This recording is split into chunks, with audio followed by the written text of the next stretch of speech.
कई पाकिस्तान को घूस घूर के मारो। धुरंधर में देख रहे हैं, घूस के मारो, एक को मत छोड़ना। धुरंधर फिल्म में जितना जासूस पिटाया है, अब पकड़ाया है, जितनी की जान ली गई है, सबका गलती किसका था? रॉ वाले आए थे, अभी न्यूयॉर्क में उतरेंगे, जहाज से गए लैंड करने के लिए, सोच रहा मरवा देगा एयरपोर्ट पे उसको। हर प्रधानमंत्री की अपनी एक अलग क्षमता होती है। Modi ji transforming prime minister, ना ढीठ इंसान अटल बिहारी। यूएनओ में गए थे तो हिंदी में भाषण दिए। इंदिरा गांधी, ये जितने रॉ के एजेंट है ना, इंदिरा गांधी जितना ढीठ प्रधानमंत्री और अटल बिहारी वाजपेयी। देखिए मोदी जी ट्रांजिशनल, मतलब वो ना transforming prime minister. Narendra Modi transforming मतलब क्या है ना, नए टेक्नोलॉजी को लाना, आधार मैंडेटरी कर देना, तो 5G लेके आना, रोड इंफ्रास्ट्रक्चर बनाना, एयरपोर्ट लेके आना, प्राइवेटाइजेशन दबा के करना, एकदम प्राइवेट कंपनियों को कि भाई तुम सैटेलाइट छोड़ो, तुम जहाज बनाओ, तुम कुछ भी करो।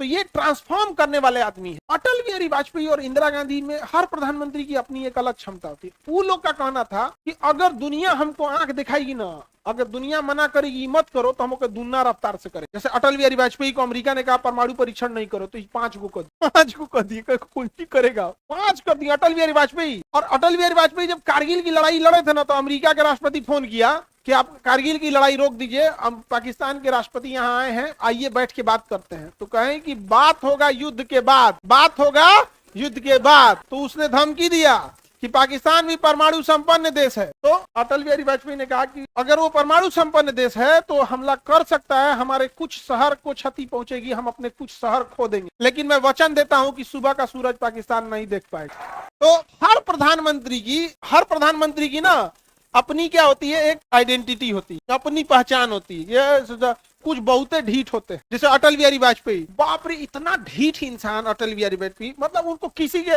और यूएनओ में बैठ के अमेरिका को भाषण देके चल रहा है। यूएनओ में गए थे तो हिंदी में भाषण दिए। अटल बिहारी वाजपेयी यूएनओ में इंग्लिश में भाषण नहीं दिए थे, हिंदी में भाषण दिए थे। कहते तुम लोग को बजट आता है ना, ट्रांसलेट कर लो, ऐसा है ना तुम लोग का, ट्रांसलेट कर लो।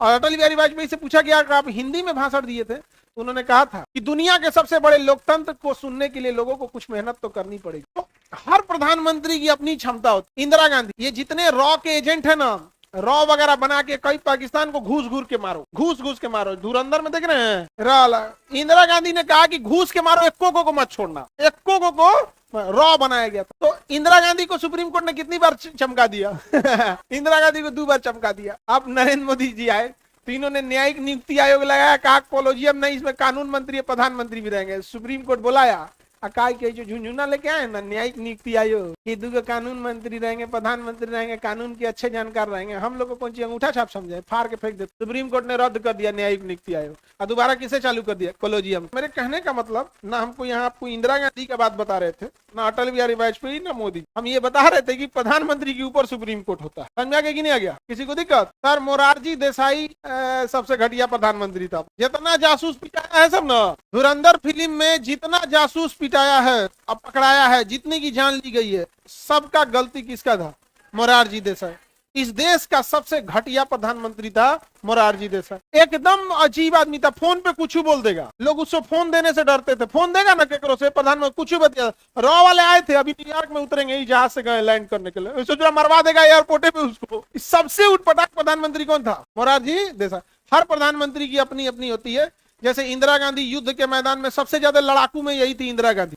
पाकिस्तान हमला कर रहा था तो मानेक साहब से पूछी और इनसे एयरपोर्ट से कि हमको दिल्ली में भाषण देना है, और पंजाब में पाकिस्तान का जहाज घुस चुका है। इन्होंने कहा कि आप भाषण दीजिए दिल्ली में, देखते हैं कौन उड़ जाता है यहाँ। तो थल सेना संभाल रहे थे जनरल मानेक साहब, और पश्चिमी कमांड विंग कमांडर इदरीस संभाल रहे थे। उन्होंने कहा कि आप भाषण दीजिए, एक को जहाज को घुसने नहीं थे। इंदिरा गांधी जब भाषण दे रही थी दिल्ली में, उस समय पाकिस्तानी जहाज भारत में घुस चुके थे। इंडियन एयरफोर्स मार के भगा दी, जरूरत नहीं तो वहां नौटंकी करता है। इसके बाद मीडिया ने पूछा इंदिरा गांधी से, आपको डर नहीं लगा? युद्ध के बीच में आप इतना भाषण दे रहे, इतने लोगों की जान भी जा, आपके ऊपर हमला हो सकता है, आपको डर नहीं लगा? उन्होंने एक शब्द में जवाब, इंडियन आर्मी खड़ी, एक शब्द में जवाब। तो देश सर्वोपरि होनी चाहिए, किसी की पार्टी और कोई नेता बड़ा नहीं। कोई नेता आएंगे, हर प्रधानमंत्री अपने समय पे काम किए। टेक्नोलॉजी ले आने में जैसे आईटी इंडस्ट्री में राजीव गांधी थे, विदेश नीति में आपके इंद्र कुमार गुजराल साहब थे, विदेश नीति उनकी बहुत अच्छी थी, गुजराल साहब। स्ट्रक्चरल चेंजिंग में अटल बिहारी वाजपेयी, इकोनॉमिकल सुधार में मनमोहन सिंह, प्राइवेटाइजेशन और